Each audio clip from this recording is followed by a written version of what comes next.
तो ऐसे जो भगवान है इनका स्वरूप दिव्य है, जो भी लीलाएं करते हैं वो काल्पनिक नहीं है, हमारे बुद्धि से परे है, इसीलिए हम उनको समझ नहीं पाते हैं। ऐसे विराट भगवान है, आत्माराम भगवान है, आत्मसंतुष्ट भगवान है।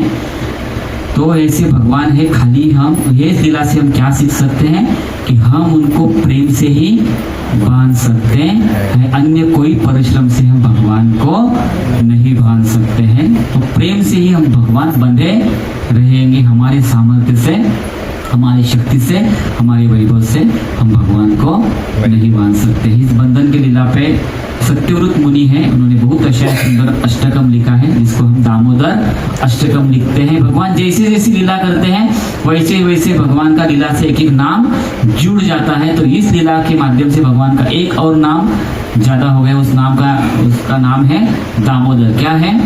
दामोदर। भगवान को दाम से यानी कि रस्सी से वहां पे यशोदा मैया ने उनको उदर को बांध लिया, इसलिए दाम से उदर को बांधा, इसलिए उस दिन से है। यह लीला दीपावली के दिन घटी थी, इसीलिए इस लीला को क्या कहते हैं? भगवान को इस दिन से दामोदर भगवान कहते हैं। दाम से उदर को बांध लिया, इसीलिए दामोदर। तो जो भी भगवान को है, ये अष्टकम के बाद हम भगवान को दिया अर्पण करेंगे।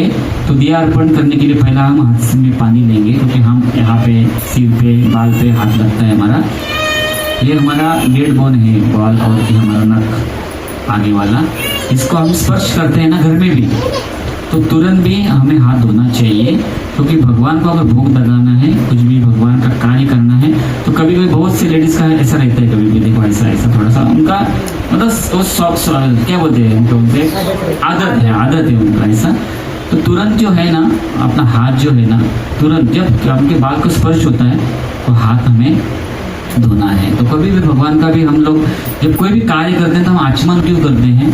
ओम केशवाय नमः, ओम नारायण नमः, ओम माधवाय नमः, क्योंकि उससे जो है ना हम हमारे जीवा को शुद्ध करते हैं, हमारे शरीर को शुद्ध करते हैं। और शरीर शुद्ध नहीं होता तो भगवान उसमें विराजमान हृदय में नहीं होंगे, वो प्रकट नहीं होंगे। वो है अंदर लेकिन वो प्रकट नहीं होते। वो बल्ब में लाइट है, जब तक हम बटन नहीं दबाएंगे तब तक लाइट जलेगा नहीं। तो उसी प्रकार से नित्य रूप सिद्ध कृष्ण प्रेम साध्य कब बने, श्रवणादि शुद्ध चित्त करो उदय। मतलब जब उनका उदय कब होगा? जब वो तरफ से हम उस तरीके के कार्य करेंगे। तो इसीलिए ओम केशवाय नमः, ओम नारायण नमः, माधवाय नमः ये बोल के है ना हम अपने आप शुद्ध को चित्त को शुद्ध करते हैं।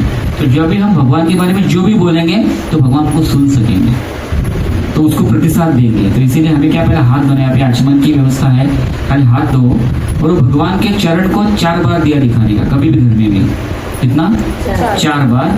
भगवान के नाभि को, पेट को 2 बार दिखाने का, और भगवान के मुख को 3 बार दिखाने का, 4 2 3, और भगवान के पूरे शरीर को 7 बार दिखाने का।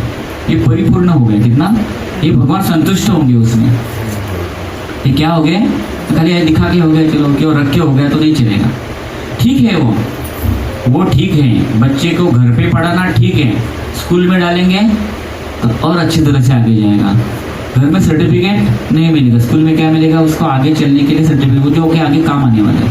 तो उसी प्रकार के शास्त्र के अनुसार करेंगे तो उसका फायदा थोड़ा अलग है।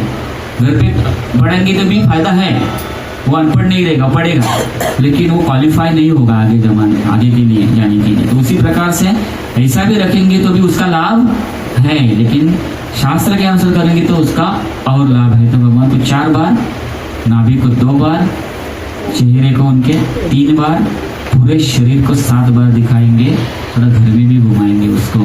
तो उसका कृपा जो है घर में भी बनाए रहे सभी लोगों के ऊपर। बाद में दिया वहाँ पे हमें रखना है, और दिया दिखाते समय भगवान को हमें दिल से प्रार्थना करनी है, हाँ, जो कि उनकी भक्ति हमें मिले, उनका प्यार, उनके प्रति हमारा प्यार बढ़े, राधा रानी का कृपा हम पे हो जाए। तो इसी प्रकार से जो है हमें भगवान को दिया अर्पण करना है। हरे कृष्णा कृष्णा कृष्णा हरे हरे, हरे राम राम राम हरे हरे।